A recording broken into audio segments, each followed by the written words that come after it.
Hello, everyone, and welcome back. I'm Connor Doyle, Director of Communications at the La Jolla Center for Pacific Strategy, and I'm welcomed also with Chris Capistron, Director of Programs. Chris, how are you doing today? Doing great, Connor. It's been a few weeks after the holidays, but glad to be back having a conversation with you again. Oh, we love those sweet words. And Chris, congratulations on part five of America's Strategic City. This piece focused on San Diego's role in defense, maritime security, a topic many people assume would come first, not fifth. Why did you choose to place it here in the series?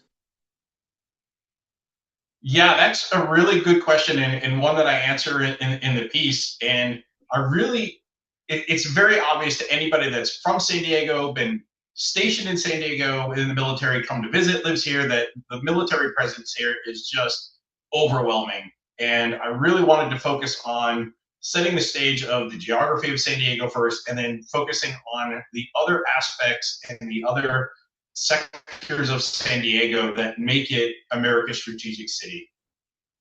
Okay. And you make it a clear effort in this piece to expand what we mean by strategy. For readers with military backgrounds like myself, that can be subtle but an important shift. How do you find strategy in this context? So in this piece, like I wanted to, I pushed defense towards part five because I wanted to focus on the other aspects of the city and how strategy applies to those organizations and not just defense. And as both of us being veterans, in military minded, we often think strategy, ends, ways, means, risk towards conducting military operations. But strategy goes beyond that, and it goes into academic, strategy. What are we going to work on? Whether like a tech strategy or a business or just all these different, entities that exist here in San Diego, like they have a strategy for what they're doing. Like it's a subtle, difference where, from defense and national security, but it's a little different where these organizations, they have a plan. They're not doing research on climate change or biotech, or different medical devices or what have you, because they think it's a good idea. They have their own ends, ways, means, risk analysis for why they do what Okay.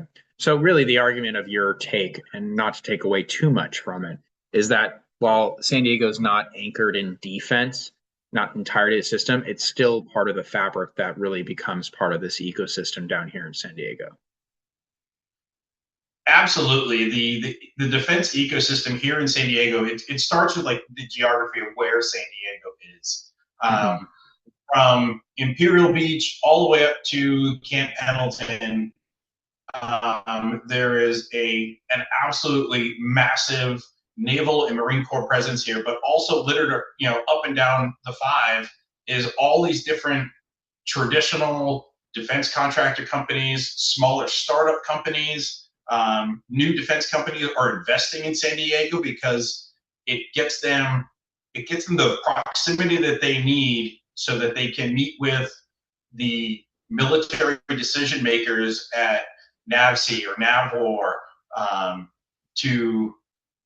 to demonstrate the new capabilities that the Navy and the Marine Corps or the United States in general should adopt. So it really compresses the distance and allows these different companies to have that personal interaction almost very easily on a daily basis with the defense leaders here in San Diego.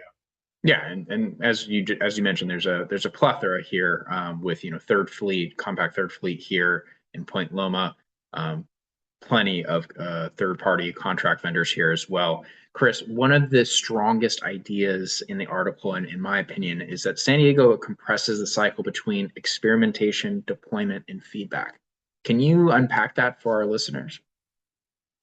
Sure. So just like I said, so here in San Diego, where you have startup manufacturing defense companies, whether they're doing battlefield network, autonomous battlefield network applications flying out of Montgomery Field, or you have Saronic or CSATs in the Bay demonstrating their autonomous surface vehicles and the different capabilities that they do. It allows them to hit the customer, uh, show them what they're working on, get that feedback take it back literally down the street, make changes, and then redeploy it and show the defense sector what they've been working on and what changes they've been able to make. Yeah. Let's talk about the maritime dimension specifically. Why does San Diego matter so much in the Indo-Pacific context? Yeah, great question. Again, it comes back to that geography. San Diego's got a natural deep water harbor. There's not too many natural harbors out there that allows large naval vessels as big as Nimitz class and Gerald Ford class aircraft carriers to easily navigate a harbor. And also from San Diego, the next stop across the Pacific is not until you reach Joint Base Hickam Pearl Harbor, thousands of miles away. So like San Diego is a maritime hub of sustainment and a point of embarkation for U.S. military forces to patrol and make that present United States sovereign power across the Pacific. Yeah, so it's not just about projecting power westward, but adapting power to changing environments, would you say? Absolutely. So traditionally, you would think of like naval forces being used against a large state, actor, whether it be, the usual, bad actors that are out there. But you also have a significant Coast Guard presence here that patrols 120 miles of coastline and serves as, civil support as well as, border security just here across, with our neighbor to the south in Mexico. So you really have I would say maybe the best of both worlds. You have the projection of the Third Fleet, but then you also have a robust Coast Guard presence here supporting the Homeland Security mission. Got it. You spent a good amount of time tracing how San Diego how it became this hub. From World War II through the Cold War up to the present, you touch on Joint Pearl Harbor and Hickam, which was the base that gets attacked in Pearl Harbor, gets renamed. Why has historical context been important towards your argument? So the history with San Diego is there's been a military presence here for well over 100 years. So you have 1/3 of all active duty Marines are here. You have 24% of the U.S. Naval Surface Fleet here.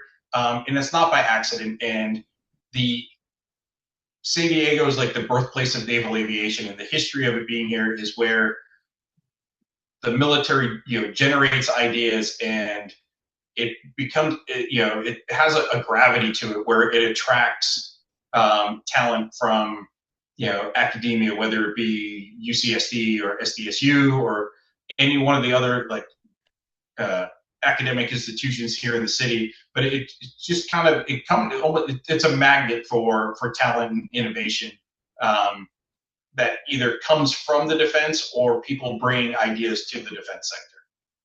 I wouldn't agree entirely. If policymakers or defense leaders take one thing away from this piece, Chris, what would it be? San Diego's situation is not a one-size-fits-all, and San Diego's arrangement, in relationship with tech and academia and the military and state and federal government is not the same as it would be in any one of these other world cities, and that San Diego's tech and innovation sector is anchored by defense, that other cities have a different anchor in their region, whether it be business, financial, medical, any other institution, and that they may be able to leverage that ecosystem around in their region so that they can advance their own strategy that helps them succeed. Chris, this has become, it's almost unfortunate to say, it's become one of my favorite pieces in your series, the defense dimension that you had all been waiting for. Any final thoughts for readers as we move away from part 5 and what comes next? So it feels like that I saved defense for last. And I would say part 5 is not the final piece of this series. Probably very far from it. We're still laying the foundation for what makes San Diego America's strategic city. So there is still more to come. There is still much more to discuss that makes San Diego America's strategic city. It's not just defense or climate research or biotech, security or trade and infrastructure. There's still much more to talk about. So in the subsequent parts that'll be coming out over the coming weeks, there's still a lot more to talk about that's really makes a compelling argument. Chris, thank you so much for joining us again. And if you like Chris's work, hit that like, subscribe, comment button so we can get some feedback. We'll see you again. Chris, once again, appreciate your time. Absolutely. Thanks, Connor. We'll chat soon. Let's do it.